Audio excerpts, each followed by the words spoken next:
We're now turning our attention to Midrand, where leaders from different sectors have come together for the Local Government Indaba. It's all about finding solutions to the issues of local municipalities that they're facing and how to improve service delivery.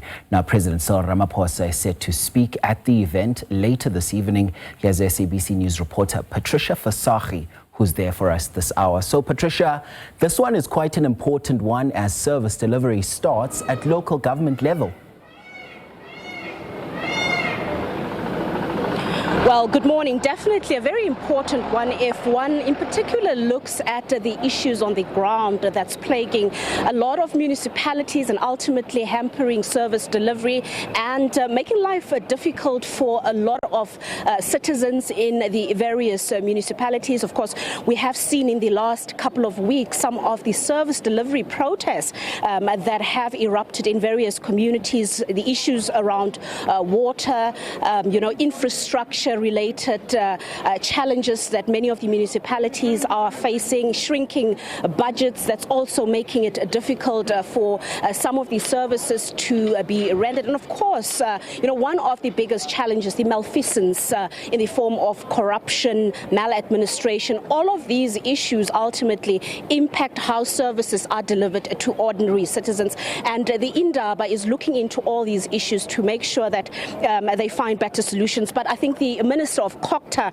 Velenkosini Hlabisa, will be in a better position to explain more. Thank you so much for joining us, Minister. Of course, a very important gathering. We're also heading into elections, local elections, but also the issues on the ground. If you can maybe just share with our viewers from your point of view the significance of this Indaba. Thank you very much, and greetings to all the viewers of SABC. Over the next 2 days, from today and tomorrow, we want to press a reset button. We will be moving from the resolutions that were done in the last summit, which was in 2022, where issues of service delivery and commitments in ensuring that the financial management in our municipality is done at its best.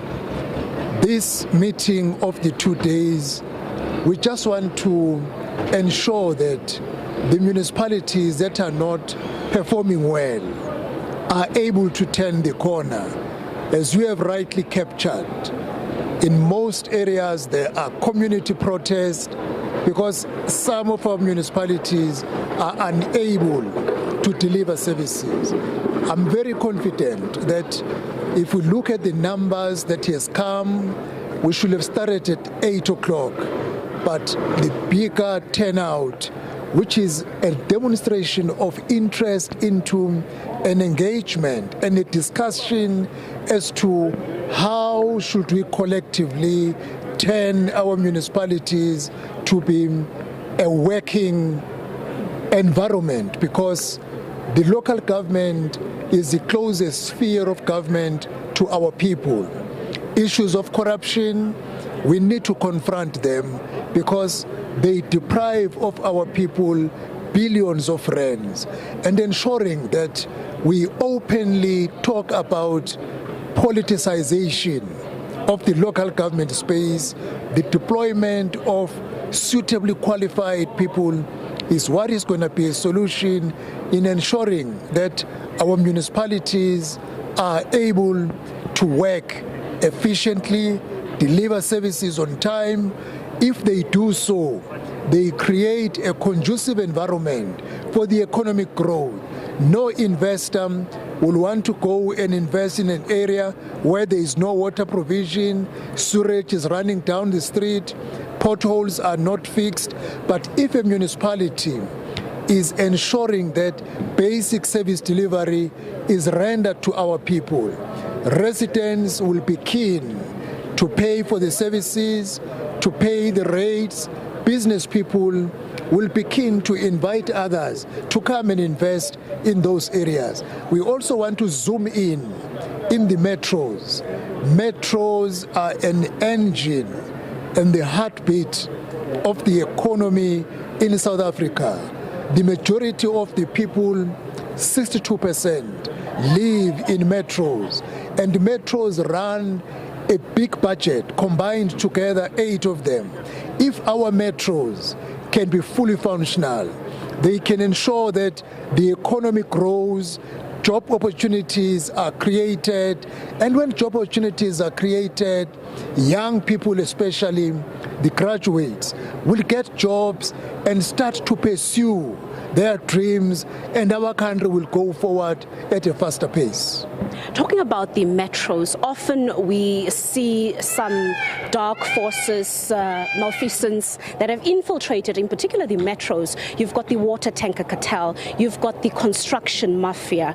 These groups often make it very difficult for local government to render these services and ultimately to achieve the goals that they want to achieve. How is this Indaba going to make sure that perhaps there are solutions found to perhaps put a stop to these cartels that are operating at local level?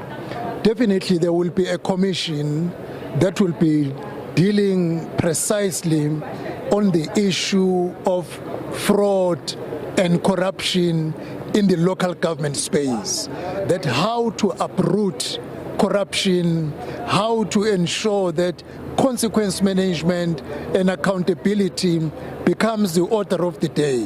When we leave here tomorrow, we will leave with a clear roadmap to deal with critical issues like corruption and fraud, which is a major problem in the local government space and generally in the entire government system, provincial and national, but it is very bad at a local government space, and the law enforcing agencies will have to be activated. I'm glad because I saw in the commission that people who are involved in the implementation of law and enforcing it will be part of one of the commissions and will come up with a clear roadmap.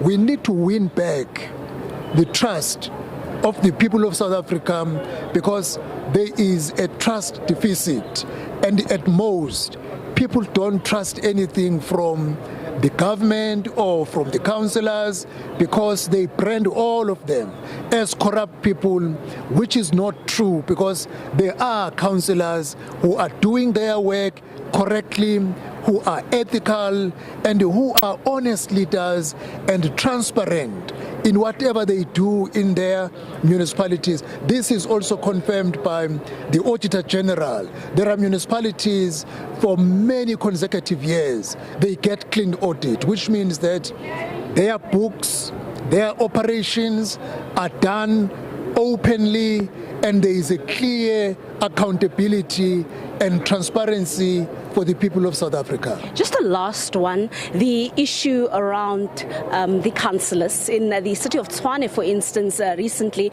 there has been a little bit of tension that has erupted with the Tshwane councillors who voted in favor of a salary increase for themselves. Of course, we understand the dynamics and the fact that they have not had an increase for a couple of years, but some residents, unions, civil society feel that while the Tshwane workers have not been paid, it would be an injustice, it would be unfair for the councillors to get a salary increase, and that might cause problems moving forward.